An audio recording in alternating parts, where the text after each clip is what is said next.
This is WPSL Port St. Lucie, the talk of the Treasure Coast.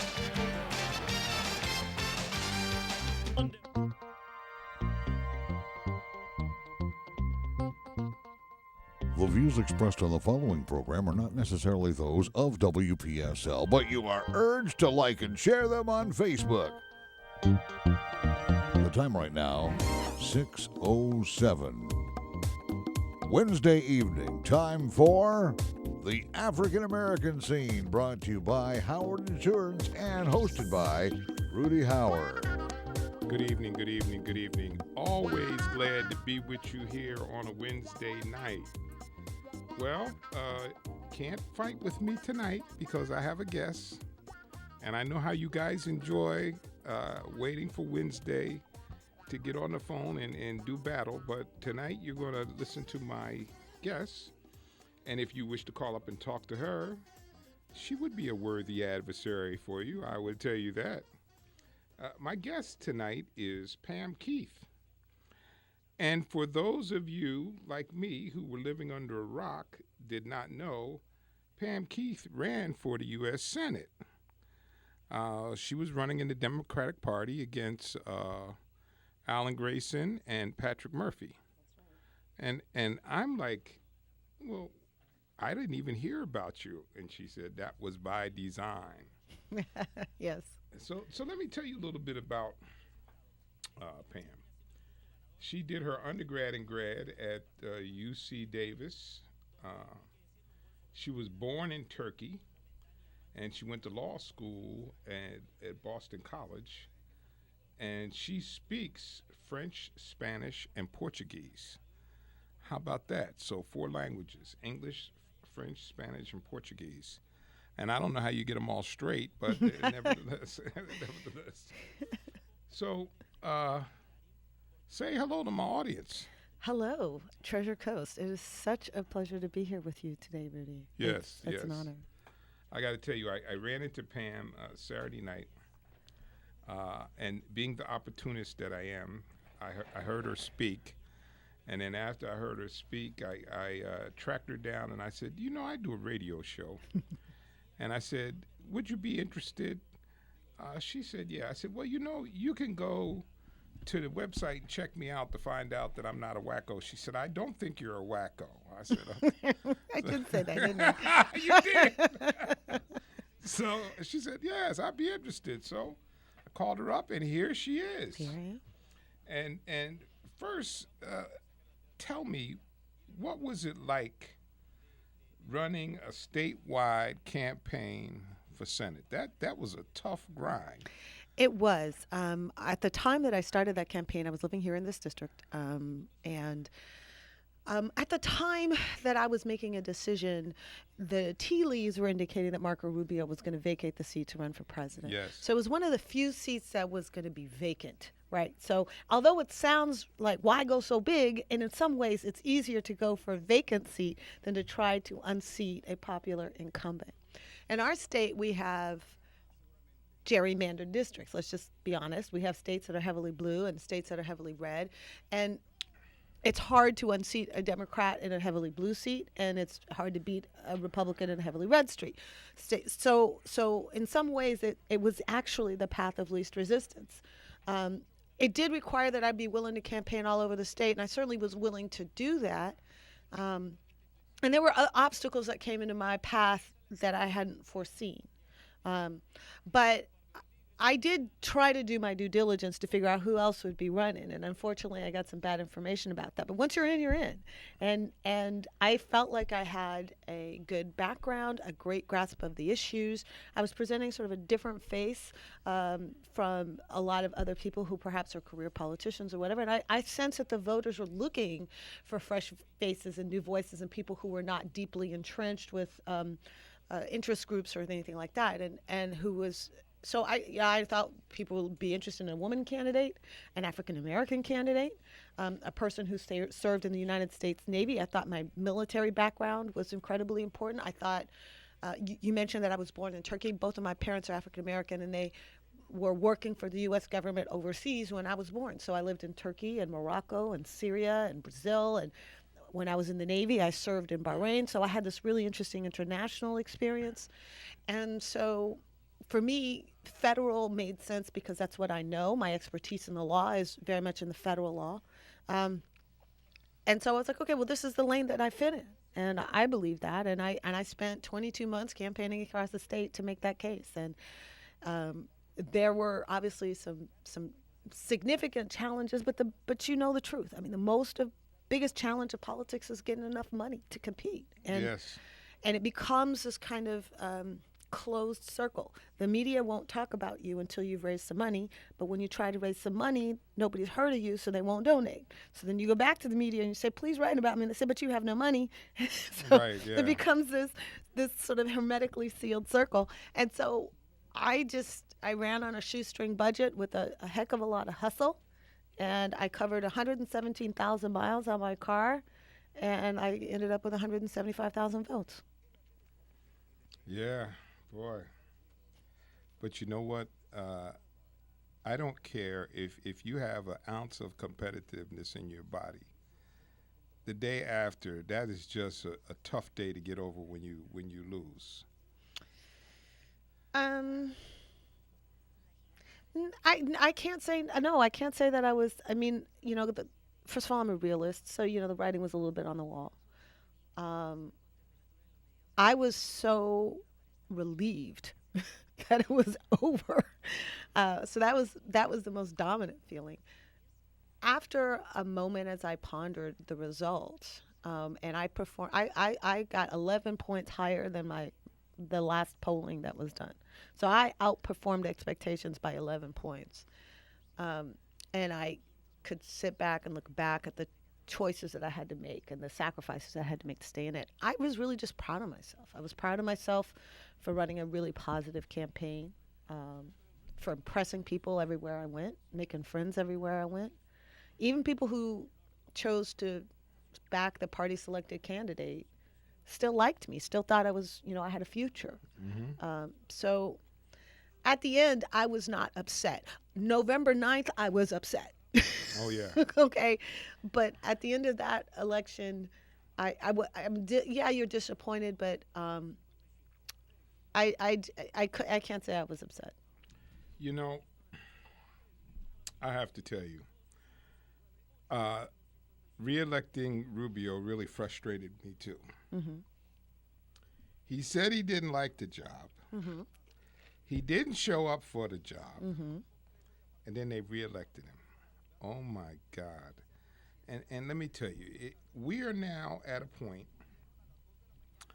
and I think it's crystallized by our current president, that if I'm an R, I'm going to back an R, whether that person is qualified, mm-hmm. whether it's good for us or not good for us. Mm-hmm. And how the heck did we get here?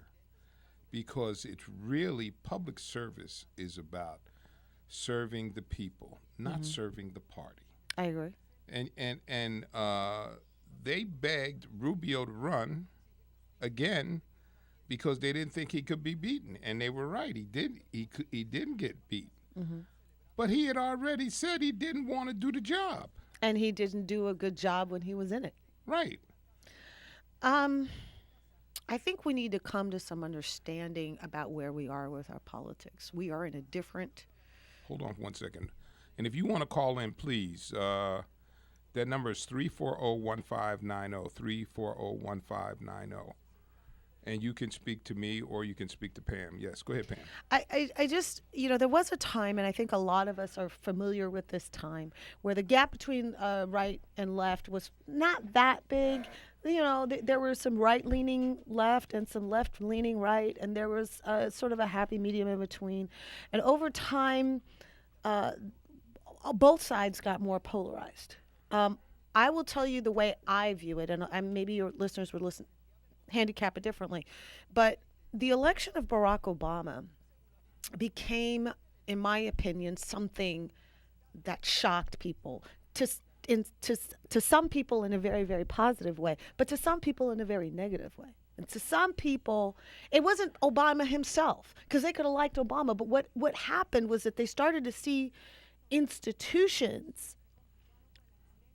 disseminating power.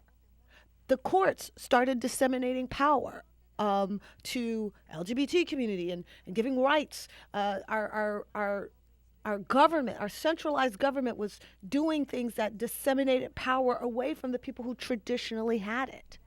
And so then, over our as Barack Obama was president, you saw this magnification of media outlets that didn't just attack him, but attack the institutions that permitted him to happen. So then it became, we don't believe in these courts anymore. The Supreme Court is running amok. These are so-called judges now. Then it became, government, centralized government is too powerful. We need to go back to the state rule. Then it became so what happened was, it wasn't so much about Republicans and Democrats anymore. It became about the institutions that created a dissemination of power. Public education became one of those things that needed to be attacked because it was indoctrinating our children, or it was creating too much power in our unions. So then it became this very targeted attack on the very institutions that breathe life into the Constitution, right? Constitution doesn't mean anything if you don't have a free press. So then it became an attack on free press. I don't recall an all-out assault on mainstream media until Barack Obama was elected. And then it was the whole mainstream media cannot be believed at all. All right? NBC that's been around since I was a toddler or before. CNN that's been around for 30 years, all of a sudden turned into fake news. Right? Because it became anything that validated this dissemination of power in the institution needed to be attacked. That's where we are now. It's not even about Republicans and Democrats. It's certainly not about conservative and liberal, because what we're seeing right now has got nothing to do with conservative, right? It's about dismantling, from an institutional perspective, the things that permitted the dissemination of that power. Well, here's what I'm going to say to you about that. I could not have said that much better, and you pretty much have said everything that I truly believe in. But the problem is that they don't admit it. Okay. They say that that's not the reason, and they come up with all these cockamamie things for why they do what they do, and they do not admit the reality of what you're saying. Just like what he's done with criminal justice. Mm-hmm. The rolling back of criminal justice reform makes me sick to my stomach. Agreed. If you read Michelle Alexander's book, The New Jim Crow, right? Mm-hmm. She goes through and details the faults in the criminal justice system in a magnificent, detailed way for why we have the problems that we have. Mm-hmm.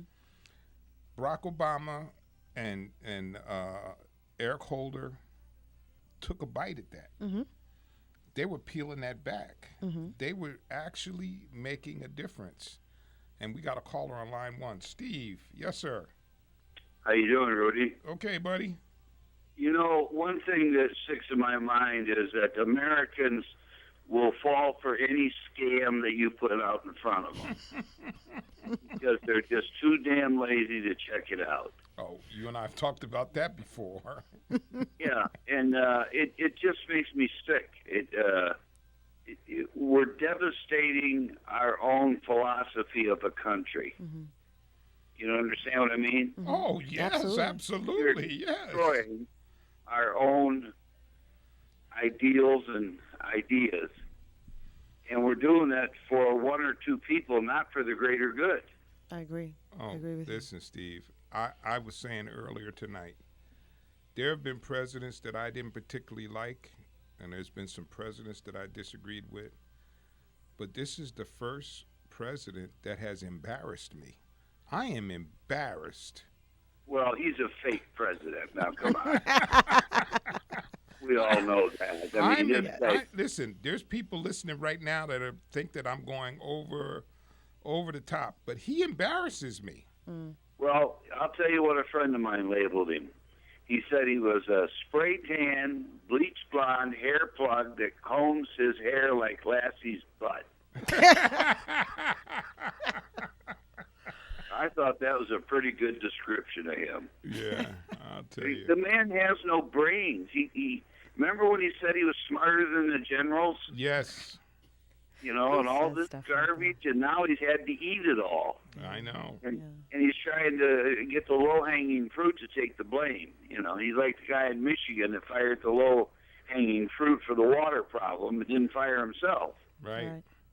So it's America has got to wake up, and if they don't, I guarantee you, we're 24th now in education. We'll be about 50th sooner or later. Yeah. We don't teach cursive writing anymore. We don't go to recess. We don't get a well-rounded education. Well, you know, when I was in school, they taught two theories of education: the Gestalt theory of education and Skinnerian. And most people believed in the Skinner or the Skinnerian rules of education. But Gestalt said that in order for the mind to be strong, so too must the body. So Right. it believes that you have to exercise the body as well as the mind. And Absolutely. and you and I are old enough from that age group that you had to have gym. We had a I do swimming too. pool Right. in our school. We had a gymnasium in our school, full-length basketball courts with bleachers. I mean, our school was sports-wise and education perfect. I'm Well, telling you, we turned out more geniuses. And you didn't have any choice. I mean, they No. taught you how to do basic tumble. I learned Right. how to do gymnastic tumbles in school. I learned how to use the pommel horse. Now, I was never going to be a gymnastic person, but those were things that were taught fundamentally in school. Tell you something else that was taught fundamentally. The teacher was the teacher. The teacher didn't have 3 or 4 assistants like there's some lawyer, and these are their legal assistants. And when you had a problem, the teacher came around and helped you with it Right. until you got it right. Yeah. See, I had a well-rounded education in Michigan, well-rounded. I come to Florida 40 years ago, and I'm embarrassed Yeah. at Florida education. I really am embarrassed. Well, Steve, thank you so much for calling in. This guy's one of my faithful listeners. All right. Pam, always listening. Pleasure to meet you through the radio, Steve. Okay. Let's take a quick break. And that number again is 340-1590. That's 340-1590. And if you want to talk to me or my very pretty guest, Pam Keith, call that number and pick our brain. Don't touch that dial because we're going to be right back. And of course, the weather is moving in on our area too right now, so stay tuned for the latest weather report. Serving the entire Treasure Coast, Howard Insurance and Associates in Port St. Lucie offers a wide variety of insurance products, along with the very best customer service. Whether you're shopping for the best homeowners coverage at the most affordable value, contact Rudy Howard's team at Howard Insurance and Associates. If you need coverage for your vehicle, call Howard Insurance and Associates, 343-9878. That's 343-9878. Maybe you're planning to add a boat, motorcycle, or RV. Call Howard Insurance and Associates for your free quote at 343-9878 and get the coverage you need at a cost that will fit your budget. For home or business, auto or recreational vehicle, choose Howard Insurance and Associates, 600 Southwest Darwin Boulevard, Suite 206, Port St. Lucie. And for your free rate quote, call them at 343-9878, 343-9878. WPSL Digital 1590 presents CBS Storm Track Weather. Hey Treasure Coast, this is CBS 12 meteorologist Jeff Baradelli. The National Weather Service has issued a severe thunderstorm watch that's in effect for tonight. We're going to see on and off showers, thunderstorms. They'll be numerous. We'll see heavy downpours, lots of lightning, the possibility of some strong gusty winds, and also there is the chance of an isolated tornado. That would be for tonight straight through tomorrow morning. It's going to remain on and off stormy. However, by tomorrow afternoon, drier air will work in, so the rain will end, and that will lead to a nice Friday with lower humidity.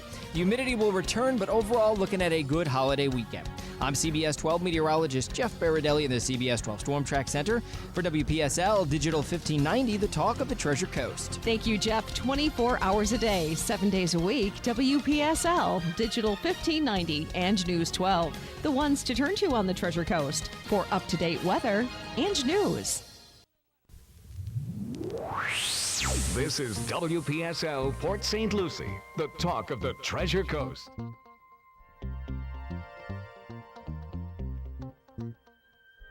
Welcome back to the African American scene. Once again, here's your host, Rudy Howard. Now, the following up on what Pam said, part of the problem is people won't admit it, Pam. and here's what happened. And a lot of people don't want to acknowledge this.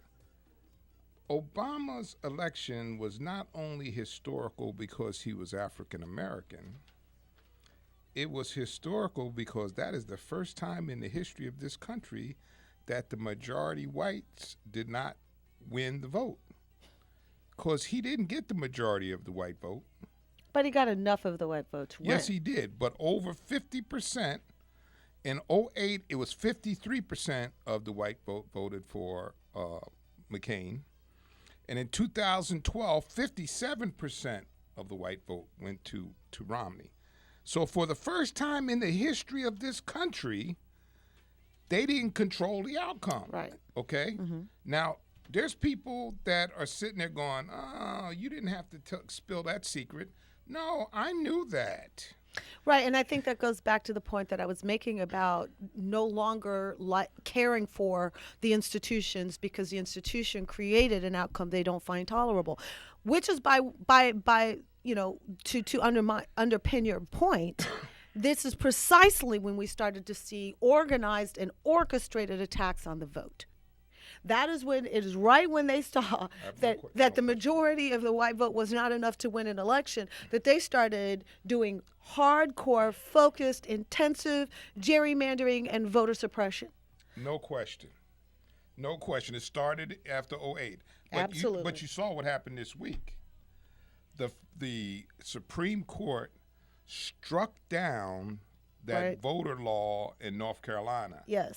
They said it was unconstitutional. Right, and Texas, but I mean, while that's true, Texas, that voting ID law was struck down as also unconstitutional. Of course, Greg Abbott, the governor of Texas, was running back and calling a special emergency session to rewrite it in some other way where the same intent can be exercised through different words. Again, this is about understanding that but for gerrymandering and but for voter suppression, you're never going to win going forward because the demographics don't work for you that way. So you've decided that one person, one vote is no longer a value that you embrace because it is causing you to lose power rather than to gain power. So now, not only are you attacking the vote, you're also attacking the courts that strike down these laws. You're attacking all of these institutions that educate the populace. You're attacking every institution, like I said, that is functioning today to disseminate power away from the traditional power structure. Yeah, and you know what? What gets lost is our democracy is based on a very simple concept. Very simple. The person with the best ideas should prevail. Theoretically, okay? That's supposed to be the concept. So I don't want to spend the energy to try to win you with my ideas. I want to rig the system so I can win and still keep my ideology. Mm-hmm. And I have told some of my conservative friends about that. I said, you know, you guys are really, really being jerks. When we went too far to the left, people had to sit back and decided that we have to change some of our philosophy and ideas in order to get back toward the mainstream public. And we did that. You guys don't want to do that. You want to say, hey, this is my hardcore ideology. I'm not going to change. I think this is what's best for America, even if they don't agree with you. And in order to get my way, I am willing to do whatever it takes. Right. Now, so we know that to be true in things like gerrymandering and voter suppression and cross-check and all these things. But now it has gone into just a whole nother territory when you say, I'm willing to accept a foreign entity playing in our elections because that somehow kept us from having a liberal president. That's where we are today. Where we are today is watching Congressman Trey Gowdy. We're watching all these Republican congressmen basically try to tap dance around the role that Russia played in our election, because in their minds what they're saying is, I don't care that Russia played in this, because in the end we got the outcome we wanted. That is not just not conservative, that's not patriotic, that's un-American. You're right. And that number again is 340-1590. That's 340-1590. If you want to call in, I mean, hey, pick up the phone and call. We'll entertain your thoughts. You're right. And I feel the same way. It is un-American to not, first of all, to not want to know. To not want to know. And that's really the essence of it, Rudy, right? Yeah. The essence of it, the way this all got started was that we were surveilling the Russians, as we have done for the last 100 years. That's what we do. We surveil the Russians. The Trump team people walked into that surveillance. We weren't surveilling them. We were surveilling the Russians. But if you're surveilling the Russians, you know who comes to talk to them. And we noted an unusual and troubling pattern. That is what CIA Director Brennan testified to yesterday. His bombshell testimony said, hey, we saw behavior from the Trump team that was concerning enough that we turned it over to the FBI for more specific investigation. Our job is to track the Russians. Their job is to track espionage within our country. That's why we turned it over to them. And all this time, I'm watching Republicans try to explain this away. Look, I don't care who it is that's playing footsies with the Russians. That's not acceptable no matter who it is. And by the way, not a one of these Republicans would ever claim that this was normal if Hillary Clinton did it. And certainly no other Republican has done this. Romney didn't do this. McCain didn't do this. Bush didn't do this. Right. This is not normal on any stretch of the imagination. And I think we would be, what I find particularly troubling is that if it were a Muslim country that they were playing footsies with, or if it was North Korea that they were playing footsies with, we wouldn't be in this situation. It's the Russians, and there's something peculiar about an affinity that is growing between the most conservative elements of the GOP and the Russians, because they like that sort of strong man, sort of white male Christian, dominant, oligarchic type of image. They're liking that. And so they're sort of confusing in their minds that somehow that makes them our allies, because they kind of think like we do. Well, Russians are not our allies. They are our adversaries. But wait, let me do say this though. I'm not going to paint all conservatives. No, with that not all. Okay. But enough that it makes you wonder and scratch your head. Yes, I agree with that. And for my audience, let me just make this clear. And I mean this from the bottom of my heart. If there was a Democrat in office where the Russians had done that, Please. I'd be beating the drum just as hard as I feel about the Republicans. Absolutely. Because it is about our democracy. This is not about party. And I don't care. You should want to know. Absolutely. Not wanting to know is pure insanity to me. You gotta want to know the answer. Right. Whatever the answer is, but you gotta want to know that answer, and you want to know what we can do to stop that from happening again. Absolutely. I think the listeners need to understand, as CIA Director Brennan testified, and as I learned in my capacities in the Navy, that the way the Russian operates is very specifically to find Americans, American business people that think are going to have influence, and court them, Yes. and engage and parlay with them. Plant ideas in their mind. Try to get them to see the Russian perspective and point of view. Make friends. Yes. bail them out financially, because gosh knows you tend to like the people who rescue you when you're in trouble. And so that's what they do. They've been doing it for a lot of years, and our intelligence gathering and sources and resources have always been on the lookout for the people that Russians are spending a lot of time on, because they don't spend a lot of time on Americans for the good of Americans. They spend a lot of time on Americans for the good of Russia. That's it. We got another caller, Pam. We got Guy on line 1. All right. Hey, Rudy. Yes, sir. How you doing? I respect a lot of what you guys have said tonight, and I was just wondering, was it a Democrat or Republican that said, hey, I have to get through this next election? He was speaking to the Russian prime minister, and as soon as I get through this election, then I'll be able to work with you. If a Democrat or a Republican? I think that was President Obama who said that at the time. He was the president. Was it a Democrat or Republican that said elections have consequences? Deal with it.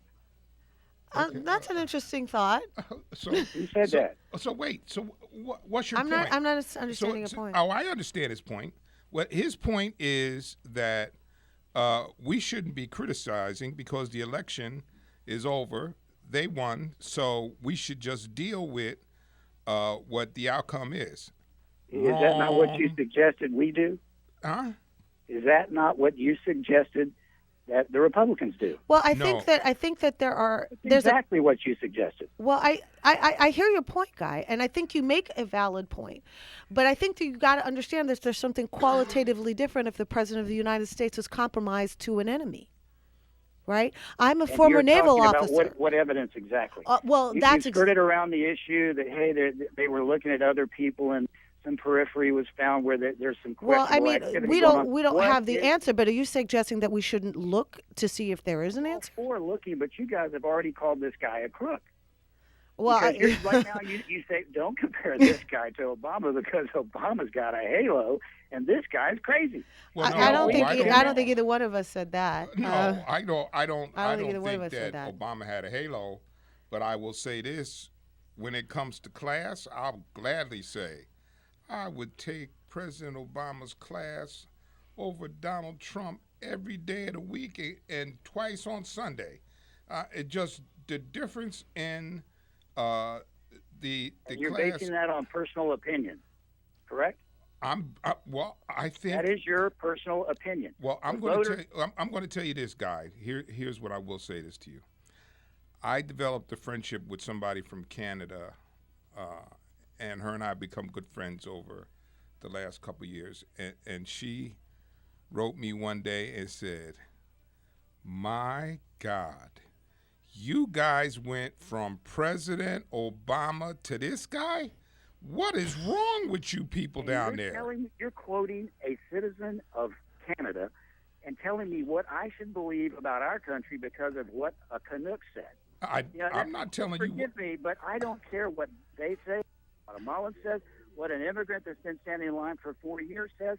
The bottom line is simply we just can't seem to get along now, and you guys are way too anxious to do exactly and to be the exact. Mitch McConnell said, "My job is to make sure this guy doesn't succeed." That was idiotic, and I'm willing to say it. But nobody stands up and says Nancy Pelosi is idiotic for what she says. Obviously right now the shoe is on the other foot, and you guys are doing exactly what we did to Obama. I think that you had 7 investigations of Benghazi. 7. Every single one came back and said she did nothing wrong. And as soon as that one was wait a second. And as soon as that one was over, you started another one. You're stepping all over me and our time. Did you see 13 Hours? No, no, but I know what you're talking about. You should see it, Rudy. It's worth a watch, and it's just good entertainment, regardless of what your political views are. It's a movie. Those guys, we lost people over there in that compound, and the general public doesn't you're have missing a clue the what point. happened. How many times you're missing the whole point? How many investigations were had where they said at the end she done nothing wrong? How many times? 7? Was that in July or in October? Well, I'm just asking how many. There was 7 times they said she did nothing wrong. But you know what? You talk about us jumping the gun. Even though there was an investigation because she was a Democrat, that was unacceptable to you. Because in your mind, she was guilty. And no matter how many investigations, and there was Republican investigations, there was Democratic investigations, they came back and said she didn't do anything wrong, and you wouldn't accept it. Rudy, do you know that when you're speaking, you can't learn anything? Hey, Bottom line is this. I sincerely, I'll just say this one last thing, and then I'll let you go so you can take another caller. But we've got to get along, and, you know, 2 rights don't make a wrong, or 2 wrongs don't make a right. It's just we've got to do better at getting along with one another in Washington. I voted for Trump not because he was a great statesman, but because I wanted to blow the place up. They don't, you know, they're bankrupt, and their answer for curing the bankruptcy is to spend more money. I hear you, Guy, and I respect your viewpoint. And quite frankly, in my travails, I heard a lot of that sense that Trump was really the only mechanism that we had available to us to send a grenade into Washington. I think there are 2 things that I have a problem with that. There's no such thing as blowing up Washington without blowing the rest up the rest of the country. That's one. And number 2, what I, as a former naval officer with top secret clearance, I'm telling you, is that there is something materially different when you are dealing with a foreign entity to get what you want. That is not the way the game has been played between Democrats and Republicans ever before. I'm ashamed of the leaks that have been taking place of late. And at no point have I said I am not ashamed of those leaks. But what I am saying is that but for those leaks, the President of the United States would still have a national security advisor who is deeply compromised to the Russians. I'll meet you back here a year from today, and I'll pay you $100 if they find any evidence. Dude, okay. I would put that money aside if I were you. Okay, you need a campaign. I put that money aside. I gotta let you go, Guy. I got another call. And we got Frank on line 2. Yes, sir. Yes, sir. Okay, just 2 quick questions, two quick comments. First, I'm just going to say this in the nicest way I can. You let the cat out of the bag when you made the comment about taking Obama's class versus the whatever you want to say about the negativity of Donald Trump. Right. Because Obama said, if you like your doctor, you can keep your doctor, and you took it hook, line, and sinker. Hold on. He said it with style, class, smoothness, and total believability, and it was absolutely a lie. Okay, can I jump in No, on it that? wasn't, but I'll let her talk first. Let me hear you talk. Frank, first of all, thank you for the call, and I'm enjoying engaging with you.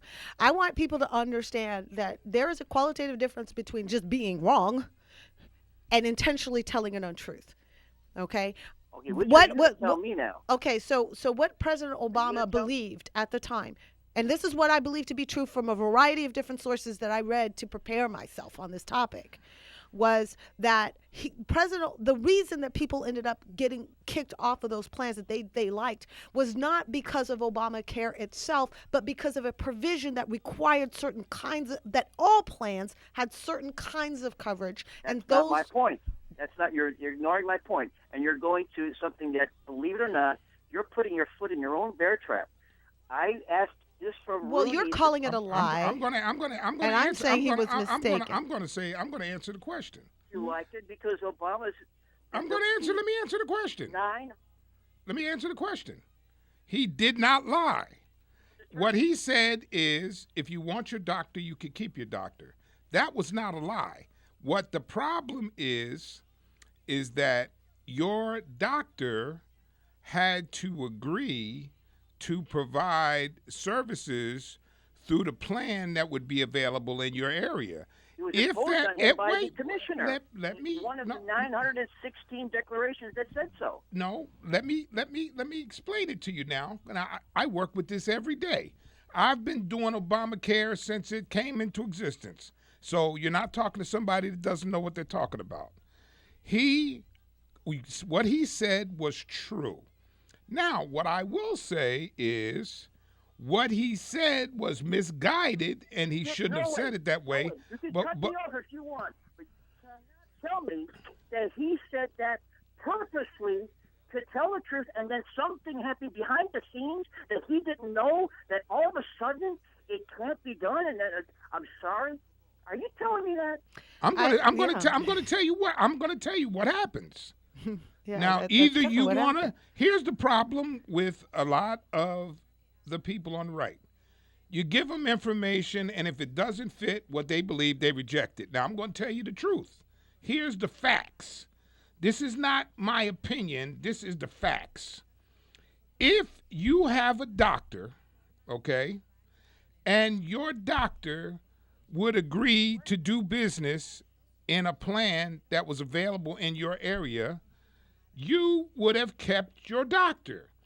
If your doctor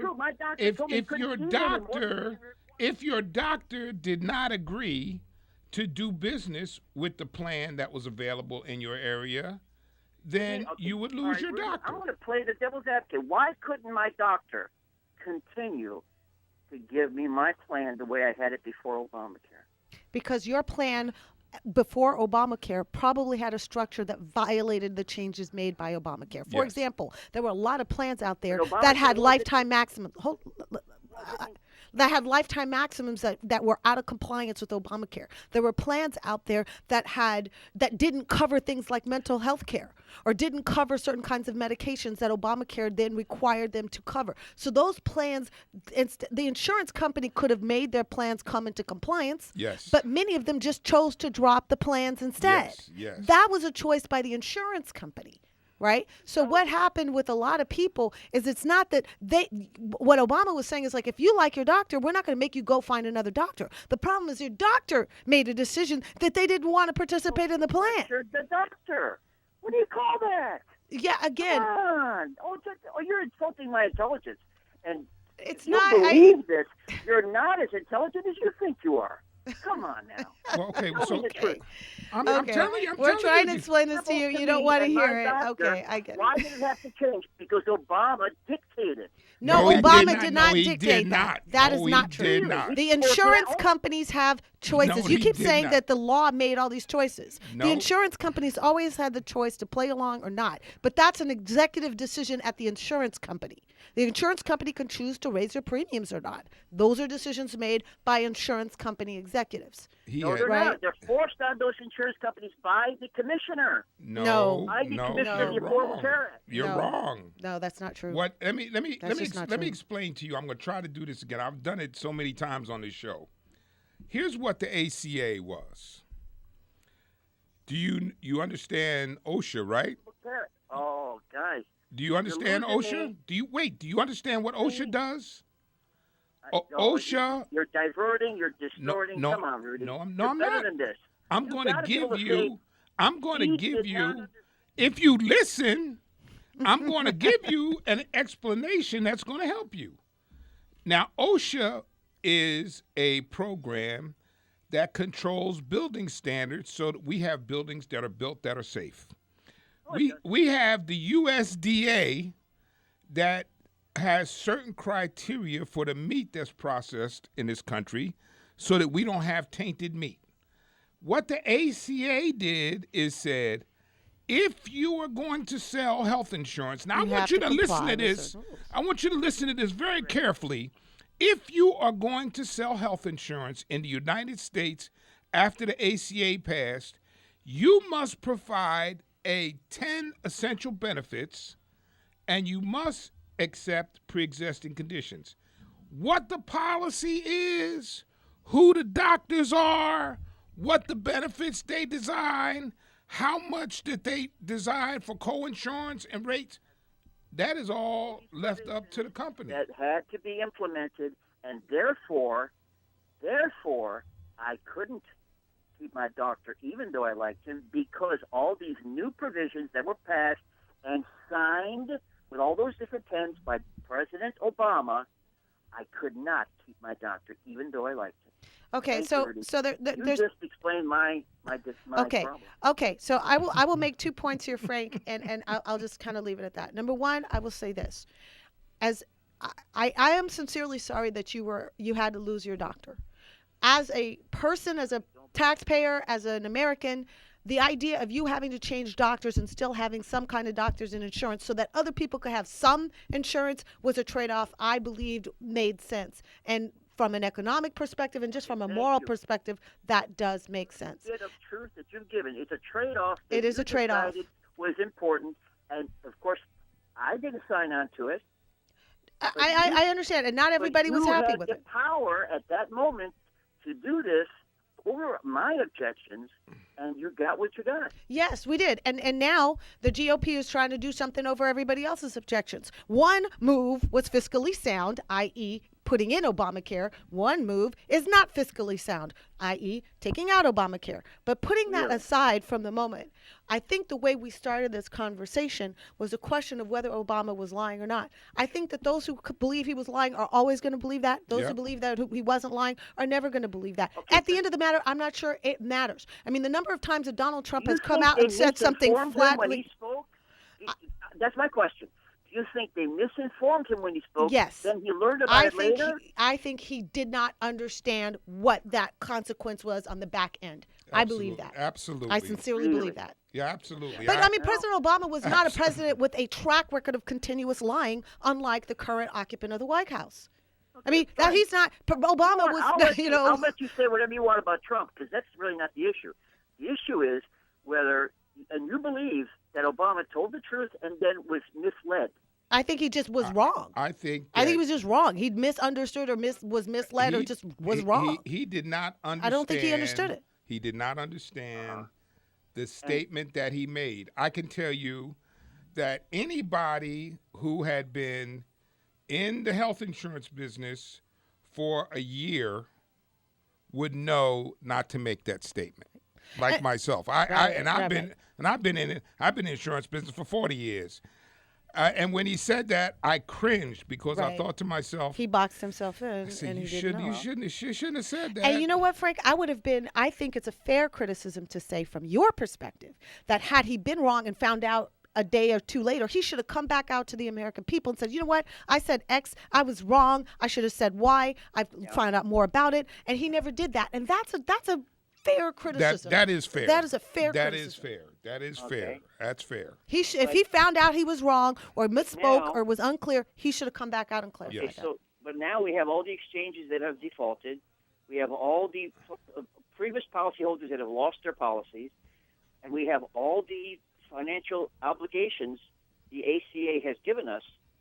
So you're okay with where we're at right now? You don't think absolutely not? Anything about it? Absolutely not. I think because there's really only three buckets when it comes to health insurance. Okay, there's a bucket number one where we used to be, which is you are on your own and you get what you can afford.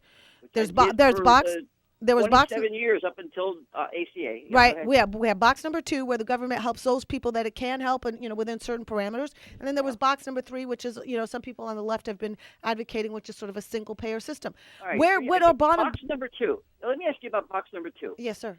President Obama could have, by edict, have set aside certain funds for box number two, couldn't he? No. No? No, the president doesn't by edict set apart money. That's what Congress does. Okay. Then he could have petitioned Congress for, say, $25, $30, $32 billion to cover those people instead of the $300, $500, $700 billion monstrosity that we have now. What do you think about that? I think you need to understand that the ACA didn't create insurance. Everything in the ACA is already... Right.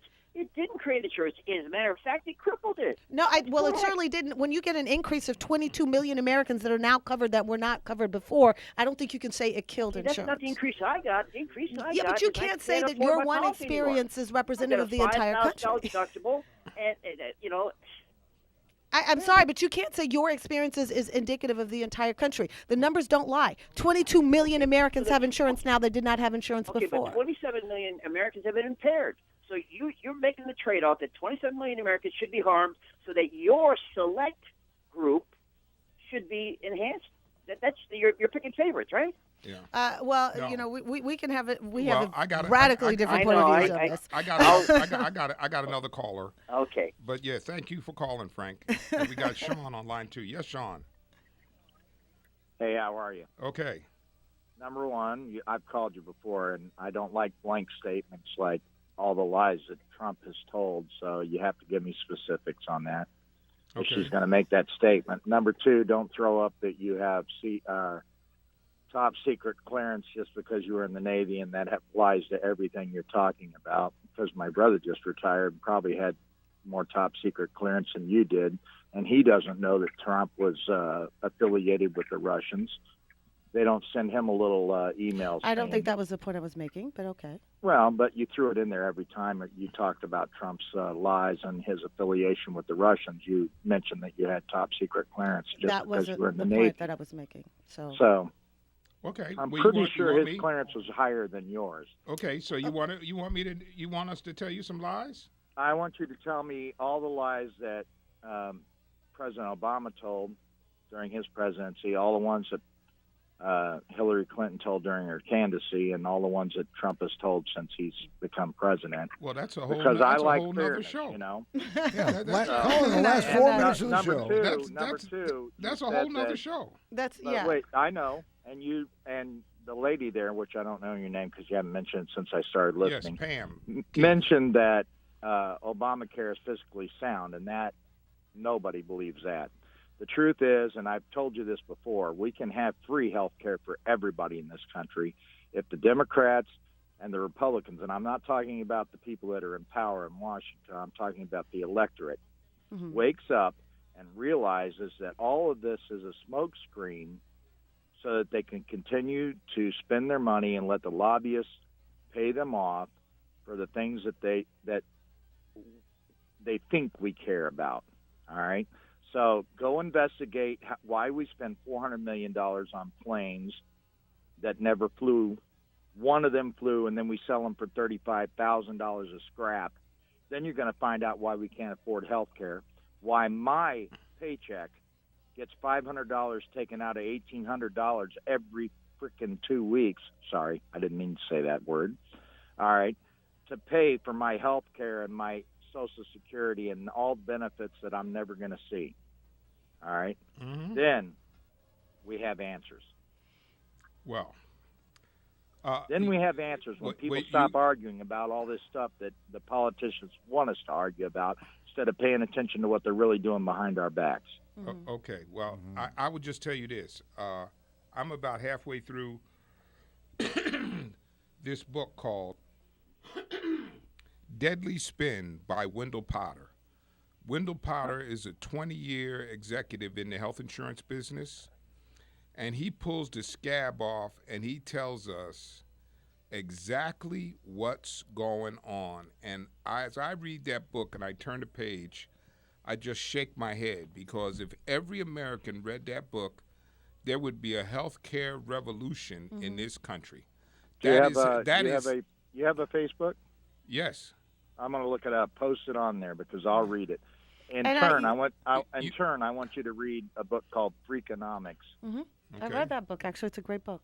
It really is a great book, and if more people would read it, again, it's not a great drama or a great kill story or anything like that. You actually have to pay attention to what the man's saying. It's not so much the little stories he tells about for instance, the real estate industry. It's about the way things work when people are trying to fool you. I definitely hear you there. And I work in the healthcare industry, by the way. Okay. And I have seen the other side of this, that it has really hurt a lot of people. And it's a shame because they forced it through. Well, we got to go, if Sean. it would have been a bipartisan thing, we could have came up with a good plan. Well, Sean, call me next week. I enjoyed the call. Folks, thank you. What a show. What a show. Pam, thank you, my friend. Hey, I'd be glad to come back. I'm going to have you come back. Yeah, we really just scratched the surface of just one topic. It'll be in the YouTube archives at WPSLTV.com by tomorrow night. Okay, God bless. Be safe, and I'll see you next Wednesday right here for the African Americans. This is WPSL Port St. Lucie, the talk of the Treasure Coast.